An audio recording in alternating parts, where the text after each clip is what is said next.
With James Bond flick No Time to Die facing its third delay, we've decided whilst leading up to the film's eventual release to take a look at the history of the spy genre. For this list, we're looking at the 10 best classic spy films. Now, our definition of classic for this list is any film made prior to 1990. Make sure you hit the subscribe button for our list of modern spy films next week.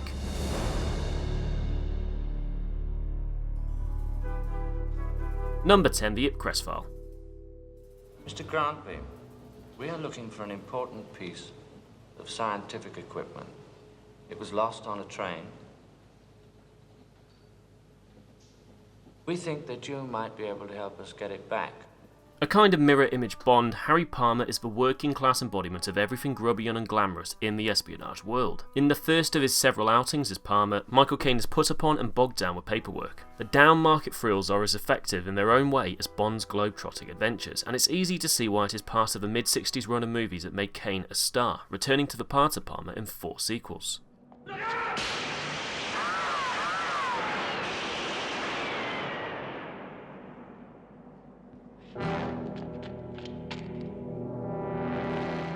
Number 9, The Spy Who Came In From the Cold. Discus throwers.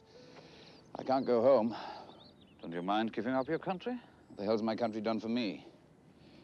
I worked for the service for 18 years, and they kicked me out as if it had been 18 minutes. Why did you work for them? For the money. Only money?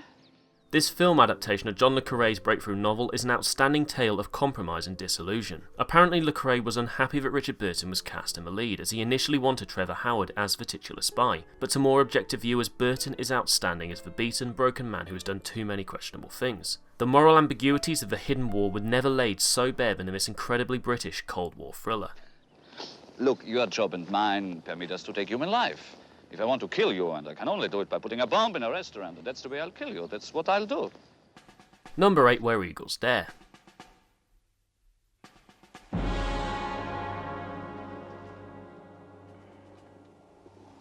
Somebody's got to be crazy. Just how'd your colonel expect anyone to get in there?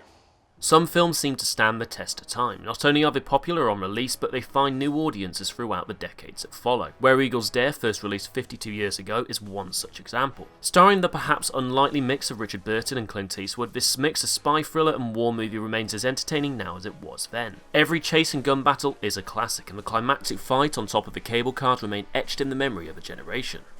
We got company. Broadsword calling Danny Boy.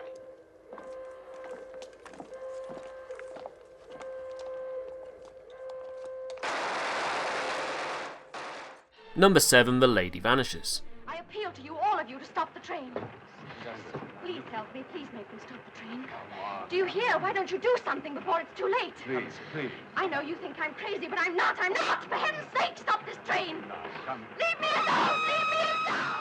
The Lady Vanishes proved Hitchcock could be just as effective in tighter quarters. Set largely aboard a train, it finds Margaret Lockwood and Iris Henderson facing a sanity-challenging scenario where she discovers that an elderly recent acquaintance has seemingly disappeared as they travel together on a transcontinental train journey, a disappearance others seem to not have noticed. A breathlessly entertaining spy thriller that reveals a director seemingly capable of drawing thrills out of any setting. Number 6, The 39 Steps. The very brilliant agent of a certain foreign power is on the point of obtaining a secret vital to your air defense. Probably the first truly great Hitchcock picture, The 39 Steps is a gripping and entertaining chase thriller. The film sees ordinary Canadian Richard Hannay embroiled in an espionage ring after watching a performance at a music hall in London. Wrongly identified as a spy and a murderer, he flees London for Scotland, pursued by various agents of the law and the underworld. It's filled with sight gags that mix nicely with the spy thriller narrative, establishing a formula that would serve Hitchcock well over the decades to come. Number 5, The Manchurian Candidate. Shoot Bobby Raymond through the forehead. Yes, ma'am.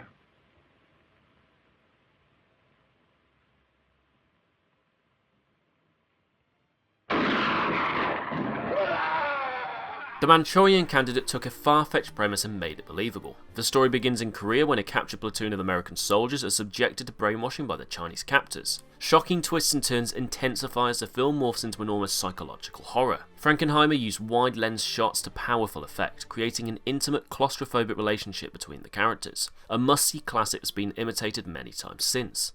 Defending America, even if it means his own death.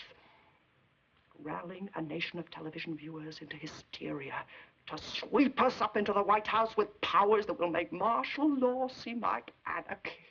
Number 4, Notorious. As entertaining as Hitchcock's 30 spy movies are, this Hollywood effort plumbs emotional depths that Hitchcock wasn't even attempting to explore in the previous decade. Ingrid Bergman stars as Alicia Huberman, the daughter of a Nazi spy coaxed by Cary Grant to join a group of former Nazis living in Brazil, a group whose leader include Alexander Sebastian, played by Claude Rains, with whom Alicia has a history. Hitchcock keeps the sense of dread high as Alicia embarks on a mission that takes her deeper into Alexander's world than she imagined she'd have to go. Number 3, The Conversation. How's he doing up there? I always think how when they had the newspapers break. Well, we're getting better than 40%. Famous for his surveillance expertise, Harry Caul is the go-to guy for corporations who want to spy on their rivals and, if necessary, their own employees. Gene Hackman's Caul is a man obsessed with his own privacy and one of the most memorably tragic lead characters in cinema. When he suspects the couple he's spying on will be murdered, his religious faith causes him to suffer a crisis of confidence. In contrast to director Coppola's other works, the tone is pared back, tightly edited and claustrophobic. Look, did you see him? The man with the hearing aid, like Charles. He's been following us all around. Number 2, North by Northwest.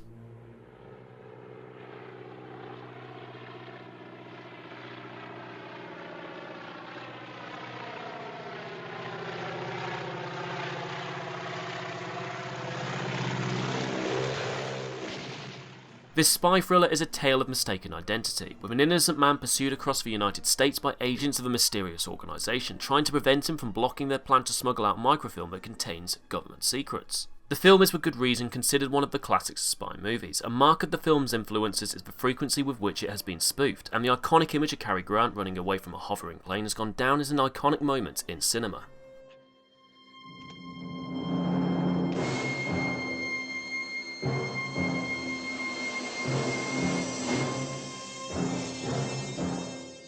Before we reveal our number 1 film, here are some honourable mentions that just missed the list. Pick Up on South Street. What happened? Spion. 3 Days of a Condor. Listen, you son of a bitch, I'm telling you, I came back with lunch and it was raining and the whole house was murdered. Everybody is dead. Foreign Correspondent. Eye of the Needle.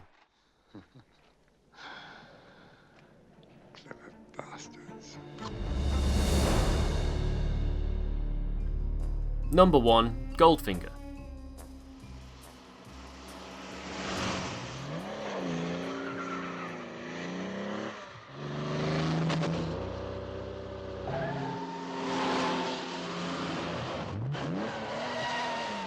Of course, what else could take top spot other than a movie from the most famous spy franchise of all time? With its third entry, the James Bond series found the formula it would repeat without really topping for years to come. Trading in the relative realism of From Russia with Love, Goldfinger brings in gadgets and flashy cars galore as Bond matches wits with a gold-obsessed supervillain with a colourful henchman and plans for Fort Knox. Everything about Goldfinger is bigger and flashier than in previous entries. Down the road that would be for worse, as the franchise's obsession with topping itself pushed it into some silly directions, but it all works perfectly here. Do you expect me to talk? No, Mr. Bond, I expect you to die. There is nothing you can talk to me about that I don't already know. Thank you for watching, and remember to subscribe for next week's video looking at the best modern spy films.